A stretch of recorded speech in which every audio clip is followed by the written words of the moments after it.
Assalamualaikum warahmatullahi wabarakatuh. Bismillahirrahmanirrahim. Alhamdulillah rabbil alamin. Wa afdhalus salat wa atamut taslim ala sayyidina maulana Muhammadin wa ala alihi wa sahbihi ajma'in. Allahumma akhrijna min zulumatil wahmi wa akrimna binuril ilmi waftah alaina bima'rifatil fahmi wa zayyilana binuril ilmi waj'alna minal ladzi yastami'una qawla fayattabi'una ahsana. Subhanaka la ilma lana illa ma 'allamtana innaka antal alimul hakim. Wala haula wala quwata illa waj'alni wazira. InsyaAllah pada video ini saya akan membentangkan mengenai dengan salah seorang tokoh orientalis, iaitu yang bernama Andrew Rippin, untuk subjek assignment orientalis dalam pengajian Al-Quran di bawah seliaan Dr. Ahmad Sanusi bin Azmi, seorang yang pakar dalam bidang orientalis yang telah banyaklah yang telah kami pelajari pada beliau sepanjang SEM ini. Kemudian ini adalah nama saya dan ini nombor metrik semualah. Okey, baik. Jadi saya memilih salah seorang tokoh, iaitu Andrew Rippin ni di dalam assignment saya lah. Baik, kita terus pada pendahuluan. Jadi orientalis ni adalah golongan-golongan yang mereka ni kebanyakannya daripada barat mustasyrikin kan, orang daripada barat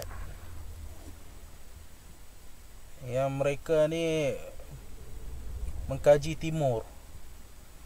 Itu mereka mengkaji budaya timur dan mereka mengkaji Islam dan sebagainya. Mereka juga belajar mengenai Islam tu sendiri.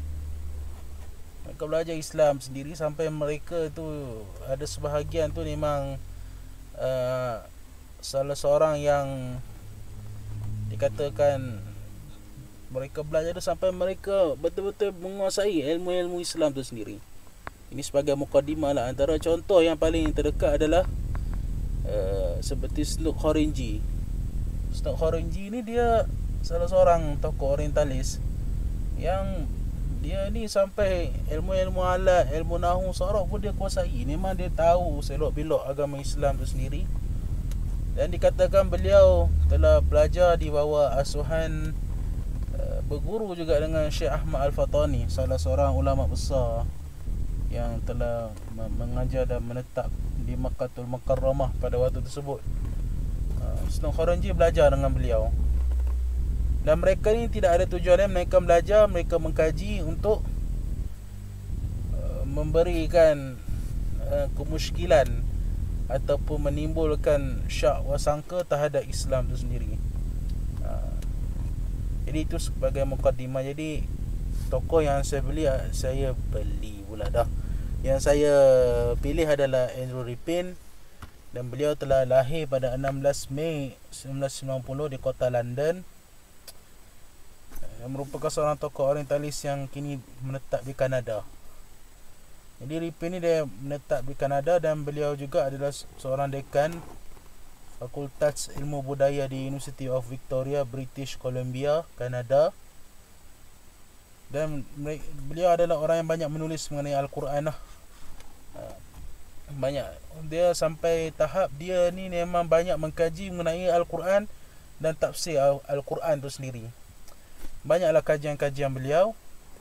Dan beliau pula telah berkhidmat selama 20 tahun di Department Studi Agama di University Calgary. Ya, ada yang perkara yang saya tak bubuh dah ni sebab slide ni nak ringkas je. Kemudian beliau juga mempunyai PhD, dan beliau juga adalah salah seorang yang dikatakan berbeza sedikit daripada golongan orientalis lain, kerana beliau ni seorang yang mengembara. Maknanya beliau mengembara ke negara-negara Islam seperti Mesir dan Turki, dan beliau juga menguasai bahasa Arab dengan baik. satu kelebihan orientalis ni, dia memang pakar bahasa Arab kan. Dan dia ni dikatakan dia ni golongan yang kritis. Dia golongan yang kritis, sehingga dikatakan bahawasanya dia ni sendiri tidaklah hanya mengkritik tafsiran ulama-ulama mufassirun di dalam menafsirkan ayat-ayat Quran, tapi beliau juga telah mengkritik sendiri para orientalis sendiri. Sebab tu bila kita tengok dalam buku dia yang saya baca, satu buku je pun saya baca, Allah, buku dia tamaklah doktor, bahasa dia tinggi sangat. Buku dia yang bertajuk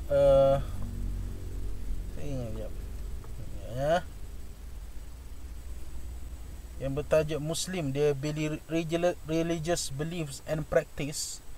Di dalam tu dia nakal semua pendapat-pendapat yang modernisme, pendapat yang tradisi golongan-golongan konservatif lah, katakan golongan ulama-ulama. Beliau nakalkan semua tau.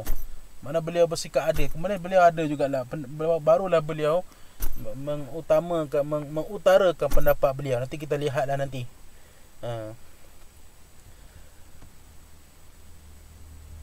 Jadi ini salah satu bagi saya lah, Andrew Ripin ni orientalis baik lah.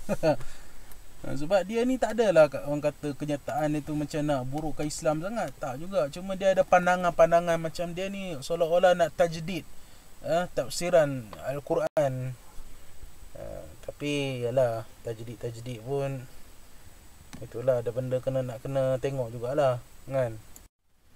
Jadi ini antara karya-karya beliau lah, iaitu Muslim, the Religious Beliefs and Practice, the Blackwell Companion to the Quran, Textual Source for the Study of Islam, Muslim, the Religion, Beliefs and Practice, Defending Islam, the Quran Style and Contents. Semua Quran. Banyak dia mengkaji mengenai dengan Al-Quran tu sendiri. Baik, kita terus je lah. Dan ni adalah gambar beliau. Tengok yang menarik, beliau ni sendiri baca terus makhtutat, iaitu manuskrip tafsir atau manuskrip Quran.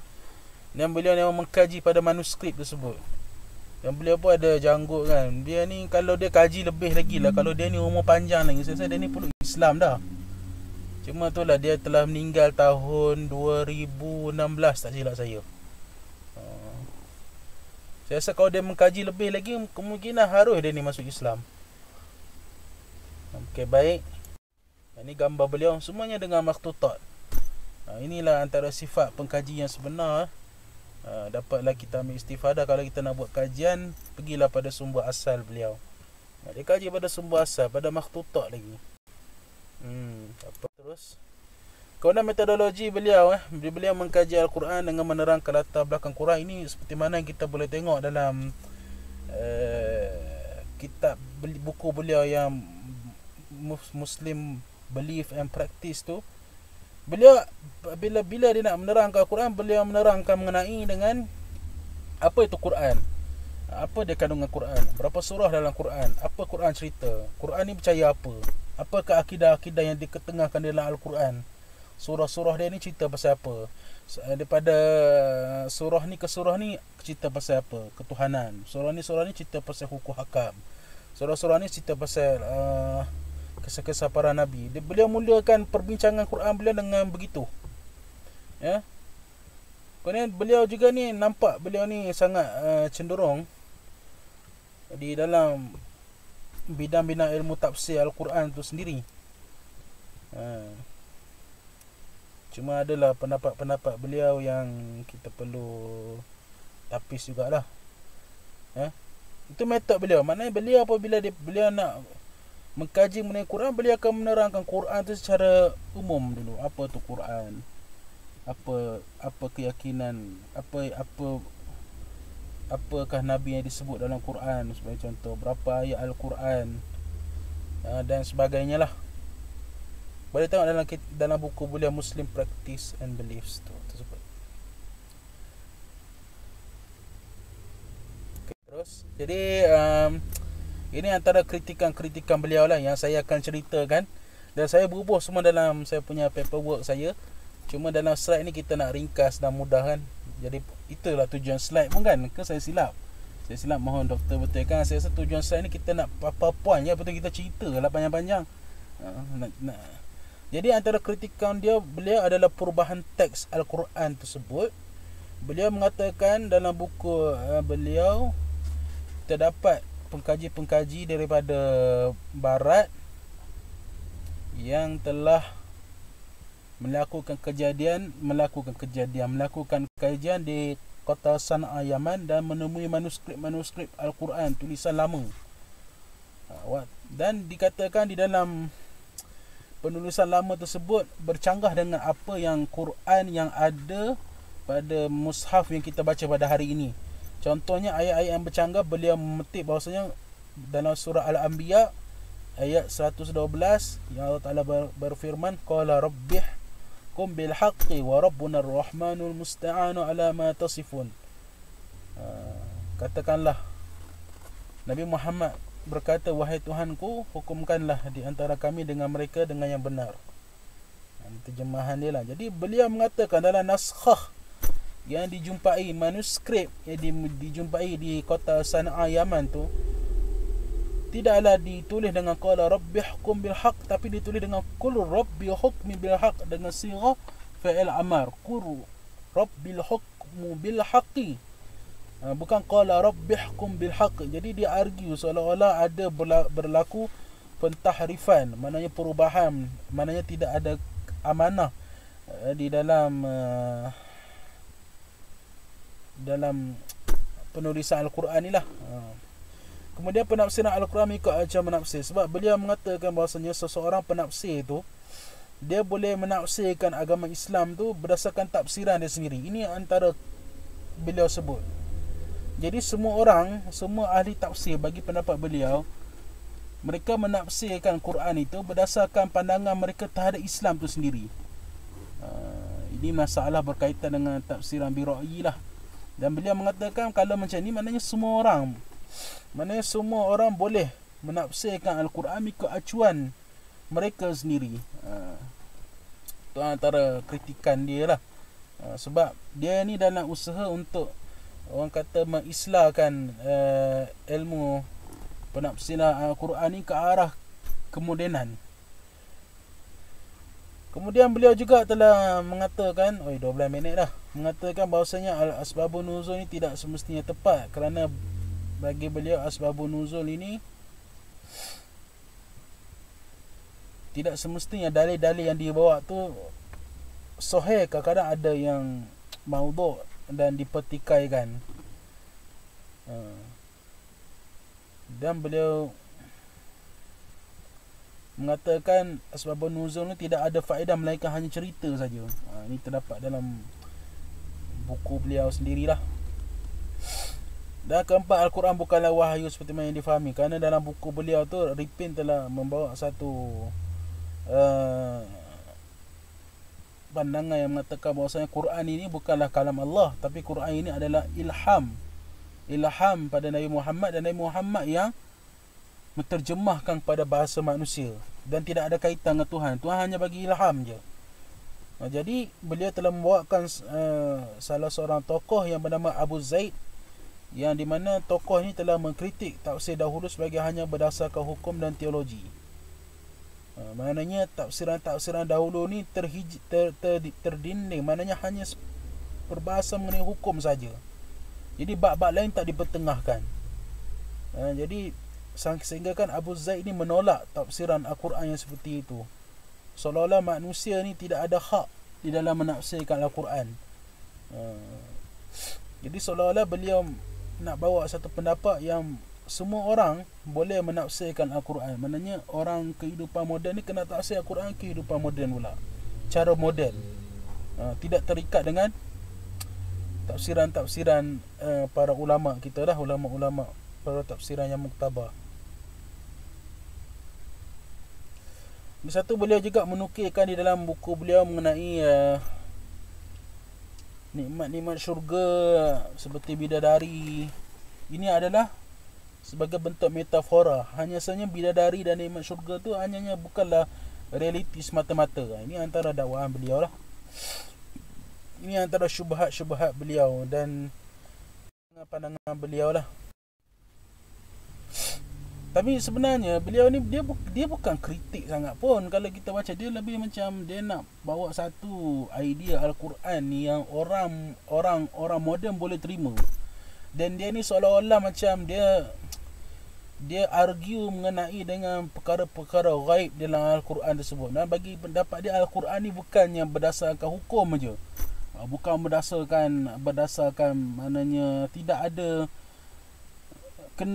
bukanlah kita terpaksa mesti kena ikut ulama-ulama muktabar dahulu dalam mentafsirkan Al-Quran. Dan kita pun ada hak untuk menafsirkan Al-Quran. Itu yang saya nampak lah.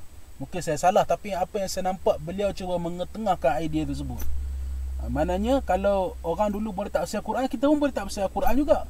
Kenapa perlu kita nak ngikut tafsiran-tafsiran yang lama kan? Macam tu. Jadi jawapan-jawapan tersebut bolehlah saya cuba menjawab. Mungkin jawapan saya ada yang salah, tapi saya cuba menjawab syubhat tersebut berdasarkan ilmu saya yang tak berapa banyak ni kan. Jadi jawapan yang pertama adalah mengenai qala dan qul, yang seperti mana yang telah ditimbulkan kemusykilan oleh saudara Andrew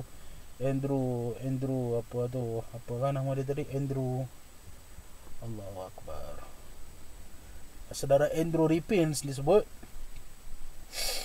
bahasanya itu qala dan qul dalam surah Al-Anbiya ayat 112 itu adalah khilaf bacaan di kalangan para qurra. Kita boleh melihat di dalam tafsir At-Tabari, ada yang membaca qul rabbihkum bil haqq, ada yang baca qala rabbihkum. Jadi khilaf qiraat, dan yang khilaf tu adalah qiraat yang muktabar, qiraat sab'ah. Dan qiraat sab'ah ini diakui di dalam Islam, kita kena akui.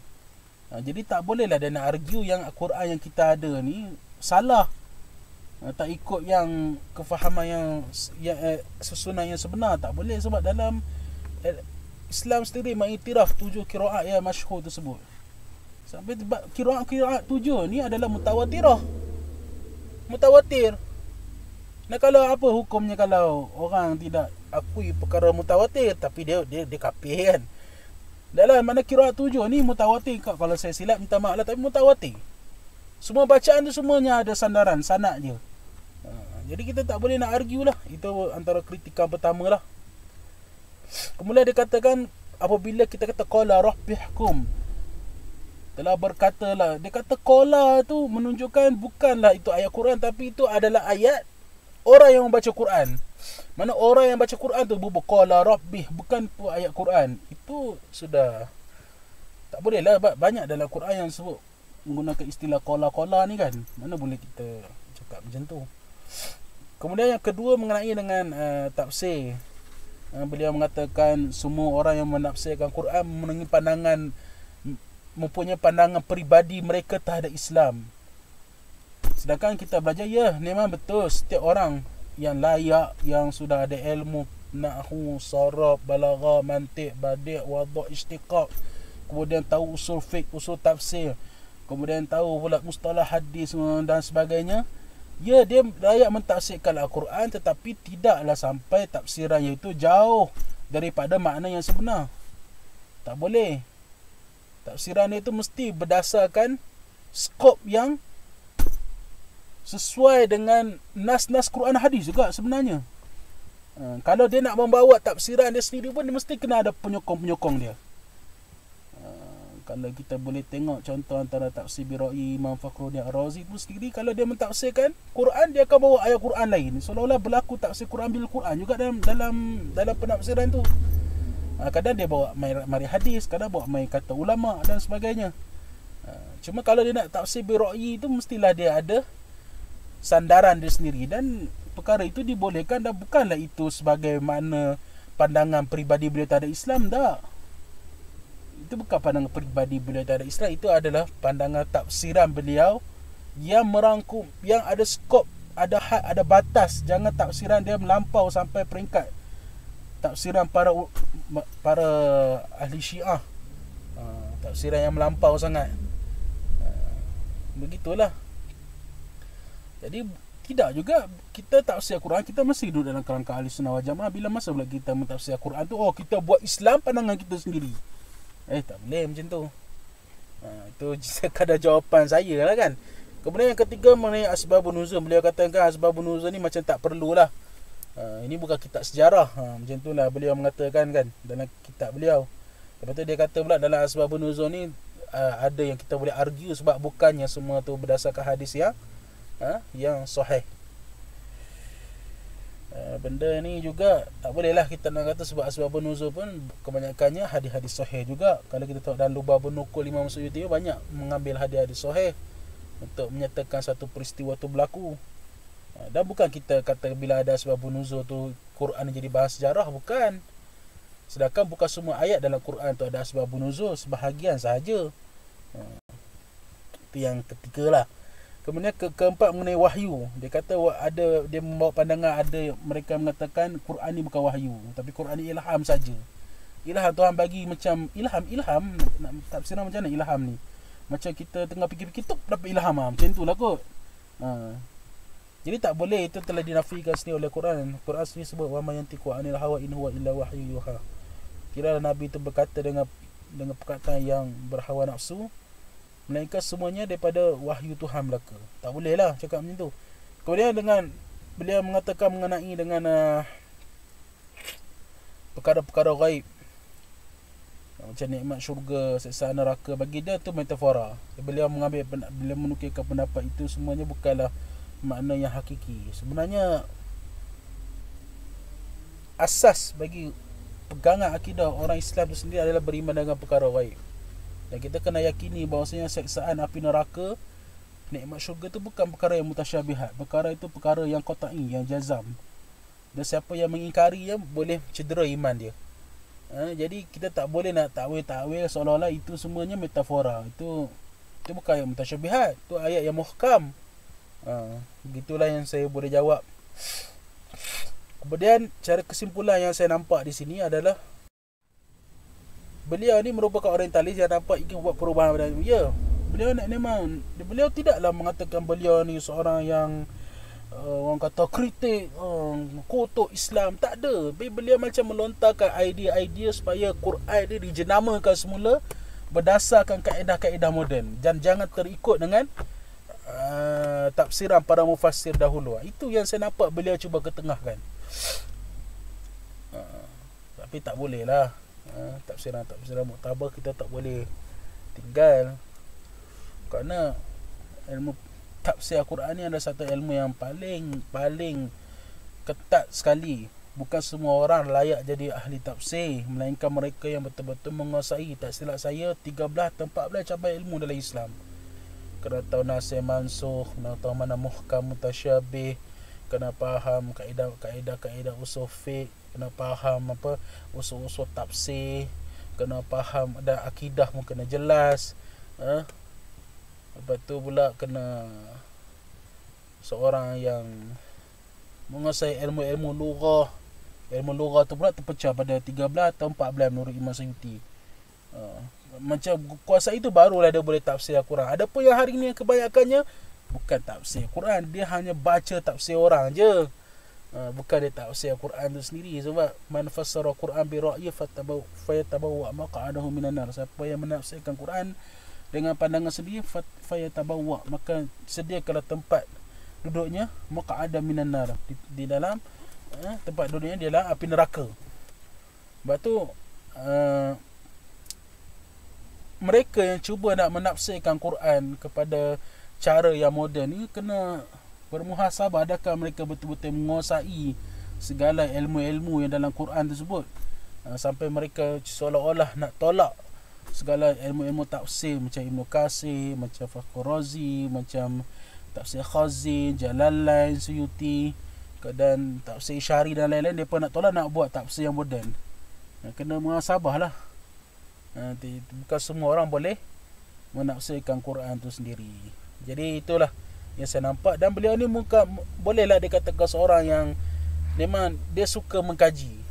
Beliau pun suka mengkaji Al-Quran, dan nampak beliau ni pun bukanlah seorang orientalis yang terlalu, orang kata, ekstrim anti-Islam dan sebagainya. Tidak, cuma nak mengedepankan idea-idea